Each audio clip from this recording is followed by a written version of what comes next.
Ich heiße Justine. Wenn mir jemand vor 2 Jahren gesagt hätte, dass ich die Ersparnisse meines ganzen Lebens verlieren würde, mehr als 100.000 Euro, durch eine giftige Liebe, hätte ich laut gelacht.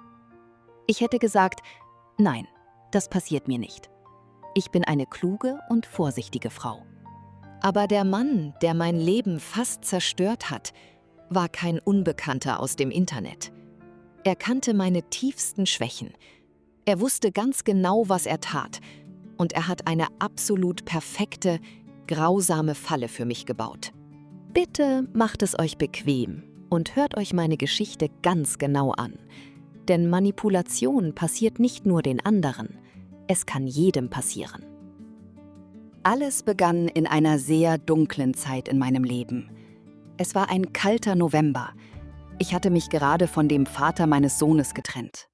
Mein kleines Baby war erst 15 Monate alt und plötzlich war ich eine alleinerziehende Mutter. Die Nächte waren am schlimmsten. Wenn mein kleiner Sohn endlich in seinem Bettchen schlief, war das Haus so unglaublich still. Stellt euch ein großes, leeres Haus vor, in dem man nur den Regen gegen das Fenster hört. Diese Stille war furchtbar. Sie tat körperlich weh. Ich war jeden Tag unendlich erschöpft, mein Herz war gebrochen und ich hatte überhaupt kein Selbstbewusstsein mehr. Ich fühlte mich nicht mehr wie eine schöne, interessante Frau, sondern nur noch wie ein trauriger Schatten. Um dieser schrecklichen Einsamkeit zu entfliehen, habe ich eines Abends eine Entscheidung getroffen. Ich nahm mein Smartphone und lud eine Dating-App herunter. Ich suchte nicht wirklich nach der großen Liebe oder einer Hochzeit. Ich wollte einfach nur mit jemandem reden. Ich wollte eine Nachricht auf meinem Bildschirm sehen und wissen, dass da draußen jemand ist, der an mich denkt. Ich wischte durch viele Profile. Die meisten Männer waren uninteressant. Doch plötzlich stoppte mein Daumen. Ich sah ein Gesicht, das mir sehr bekannt vorkam. Es war kein totaler Fremder. Es war ein junger Mann, der früher auf meine Schule gegangen war. Wir kannten die gleichen Lehrer, die gleichen Straßen unserer Heimatstadt und ich kannte sogar seine Familie vom Sehen. Diese kleine, einfache Verbindung aus der Vergangenheit hat meine normale Vorsicht sofort zerstört. Ich dachte mir, er ist von hier. Er ist sicher. Ich schrieb ihm eine kurze Nachricht. Seine Antwort kam keine Minute später. Er war so charmant und höflich. Er erzählte mir, dass er sehr hart gearbeitet habe.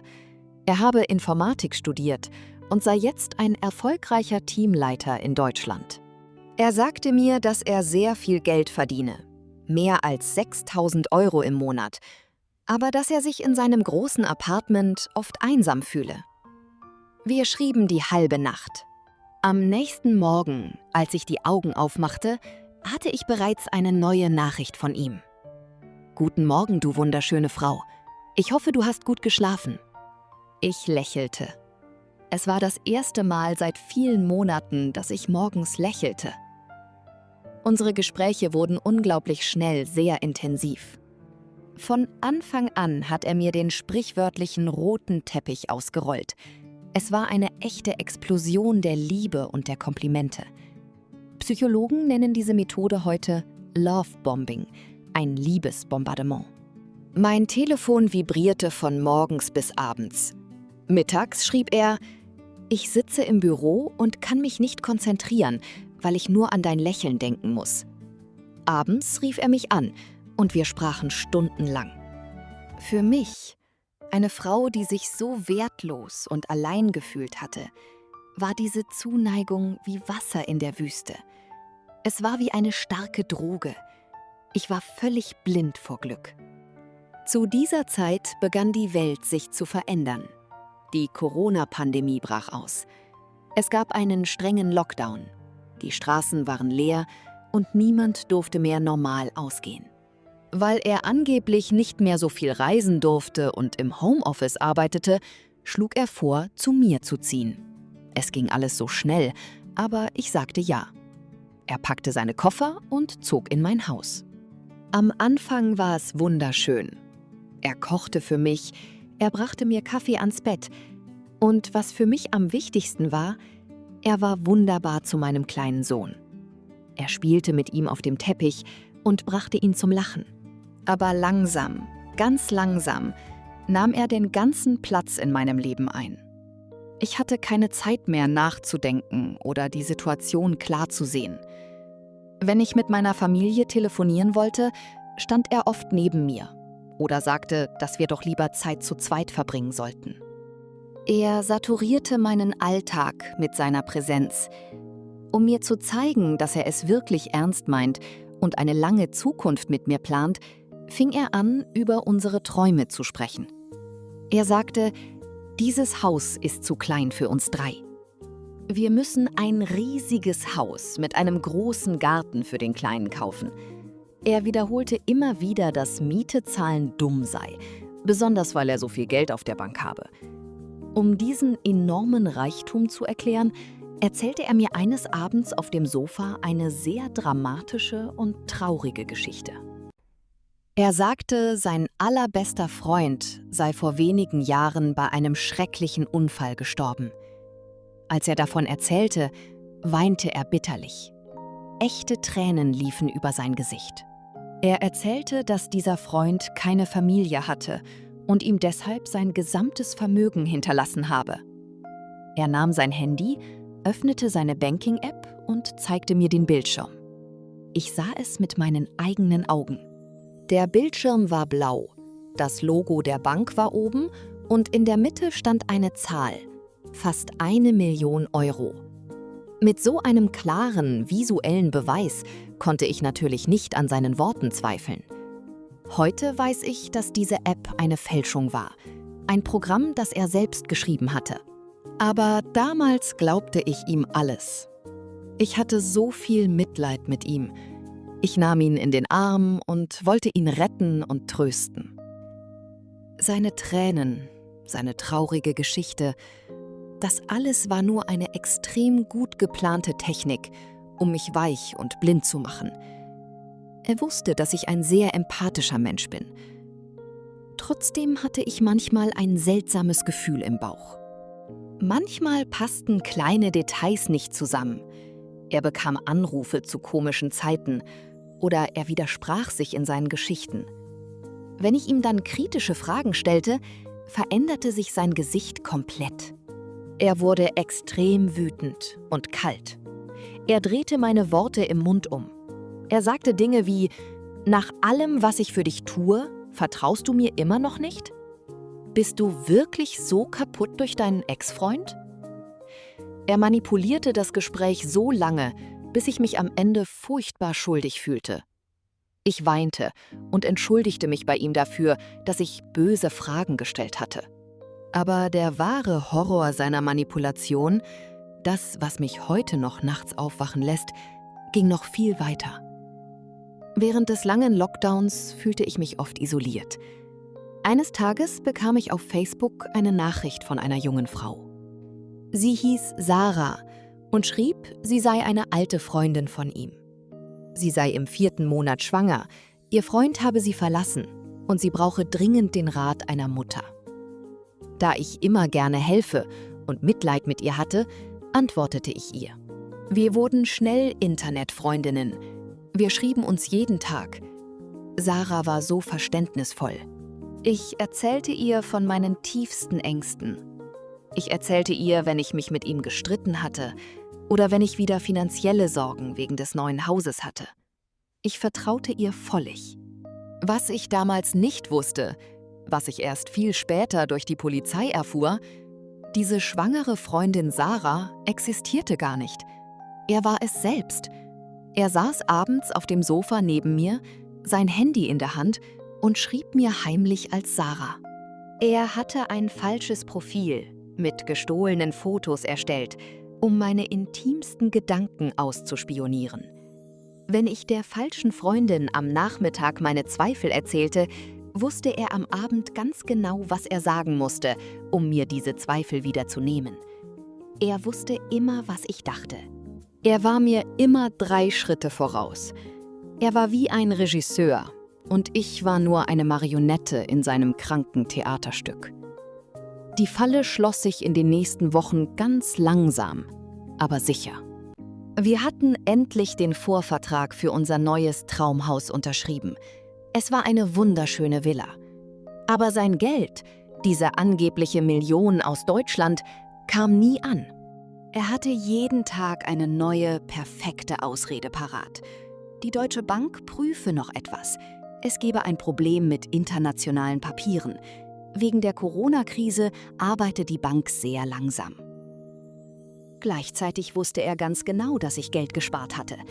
Ich hatte immer hart als Krankenschwester gearbeitet, nie viel Geld ausgegeben und zudem ein kleines Erbe von meiner Großmutter bekommen. Er fing an, jeden Tag auf mich einzureden. Er sagte, ich müsse meine Ersparnisse auf ein spezielles Bankkonto in Brüssel überweisen. Er versprach mir mit seinem charmantesten Lächeln, dass dieses gemeinsame Konto, das nur für unser neues Haus gedacht war, viel mehr Zinsen bringen würde. Am Anfang sagte ich strikt Nein. Das war mein Geld für Notfälle, das Geld für die Zukunft meines Sohnes. Aber er machte Druck. Er sagte, ich bezahle 90% von unserem neuen Haus und du machst wegen ein paar tausend Euro so ein Theater? Sind wir eine Familie oder nicht? Er manipulierte mich jeden Tag, von morgens bis abends, bis ich geistig völlig erschöpft war. Ich wollte keinen Streit mehr. Ich wollte Frieden. Also gab ich nach. Ich überwies zuerst eine kleine Summe, 10.000 Euro. Er zeigte mir auf seinem Laptop, wie das Geld angeblich Zinsen sammelte. Dann überwies ich noch etwas. Und am Ende, nach wochenlangem psychologischen Terror, übertrug ich meine gesamten Ersparnisse. 100.000 Euro. Meine ganze finanzielle Zukunft und die Sicherheit meines kleinen Kindes lagen nun auf diesem einen Konto in Brüssel. Ironischerweise hat mir das schreckliche Coronavirus am Ende vielleicht das Leben gerettet. Oder zumindest meinen Verstand. Ich wurde schwer krank. Ich hatte hohes Fieber, keine Kraft mehr und musste wochenlang im Bett liegen. In der Stille meines dunklen Schlafzimmers, weit weg von seiner lauten Präsenz, seinem ständigen Reden und seinem Druck, passierte etwas in meinem Kopf. Das Fieber ließ mich schwitzen, aber es machte meine Gedanken plötzlich sehr klar. Ich spürte meine eigenen, echten Emotionen wieder. Ich merkte plötzlich, dass ich innerlich völlig kaputt war. Diese Beziehung, dieser Mann, gab mir keine Kraft und keine Liebe. Er fraß mich auf. Ich fühlte mich jeden Tag dumm, klein und wertlos. Ohne das ganze Ausmaß seines Betrugs zu verstehen, ohne zu wissen, was mit meinem Geld passiert war, beendete ich die Beziehung. Ich sagte ihm, dass er gehen muss. Er schrie, er weinte, er drohte mir, aber ich blieb hart. Ich warf ihn aus meinem Haus. Erst 2 Tage, nachdem er meine Wohnung verlassen hatte, wachte ich aus dem schlechten Traum auf und der echte Albtraum begann. Ich saß am Küchentisch und rief bei der Bank in Brüssel an, um mein Geld zurück auf mein privates Konto zu holen. Ich wartete 10 Minuten in der Leitung. Mein Herz schlug schnell. Dann hörte ich die kalte, sachliche Stimme des Bankangestellten. »Frau Justine, es tut mir leid. Auf diesem Konto ist kein Geld.« Ich lachte nervös. »Das muss ein Fehler sein. Da müssen 100.000 Euro sein.« »Nein, Madame, das Konto wurde gestern komplett leergeräumt. Der Saldo ist 0 Euro.« Das Telefon fiel mir aus der Hand. In totaler, blinder Panik suchte ich in meinen Unterlagen die Telefonnummer seiner Eltern, die in einer anderen Stadt lebten. Ich wählte die Nummer mit zitternden Fingern. Sein eigener Vater ging ans Telefon. Ich weinte und erzählte ihm von dem Haus und dem Geld. Es gab ein langes Schweigen am anderen Ende der Leitung. Dann hörte ich die Stimme des Vaters, schwer und voller Mitleid. Er sagte, »Justine, wie konntest du so naiv sein?« Er ist kein Informatiker. Er war noch nie in Deutschland. Er hat nicht einen Cent. Er ist ein professioneller Betrüger, der sein ganzes Leben lang nur lügt. Er hat genau das Gleiche schon mit 10 anderen Frauen gemacht. Es tut mir so unendlich leid. Die Wahrheit traf mich wie ein physischer Schlag ins Gesicht. Hart und unbarmherzig. Ich konnte keine Luft mehr holen. Die Wände der Küche schienen näher zu kommen. Ich fiel auf die Knie und schrie. Ich war ganz allein. Ich hatte keinen einzigen Cent mehr für Essen. Ich hatte keinen Partner und ich saß auf einem riesigen Berg von Schulden für ein Haus, das ich nun niemals bezahlen oder kaufen konnte. In diesem Moment auf dem Küchenboden wollte ich nur noch sterben. Ich dachte, mein Leben ist komplett vorbei. Aber dann hörte ich ein Geräusch. Es war mein kleiner Sohn, der aus seinem Zimmer kam. Er hielt sein Kuscheltier in der Hand und sah mich mit seinen großen, unschuldigen Augen an. Er verstand nicht, warum seine Mama auf dem Boden lag und weinte. Er kam zu mir, legte seine kleinen Arme um meinen Hals und gab mir einen Kuss. In dieser Sekunde wusste ich darf nicht aufgeben. Ich habe alles Materielle verloren, aber ich habe das Wichtigste auf der Welt noch in meinen Armen. Heute, über 2 Jahre später, baue ich mein Leben langsam, Schritt für winzigen Schritt wieder auf. Ich arbeite hart.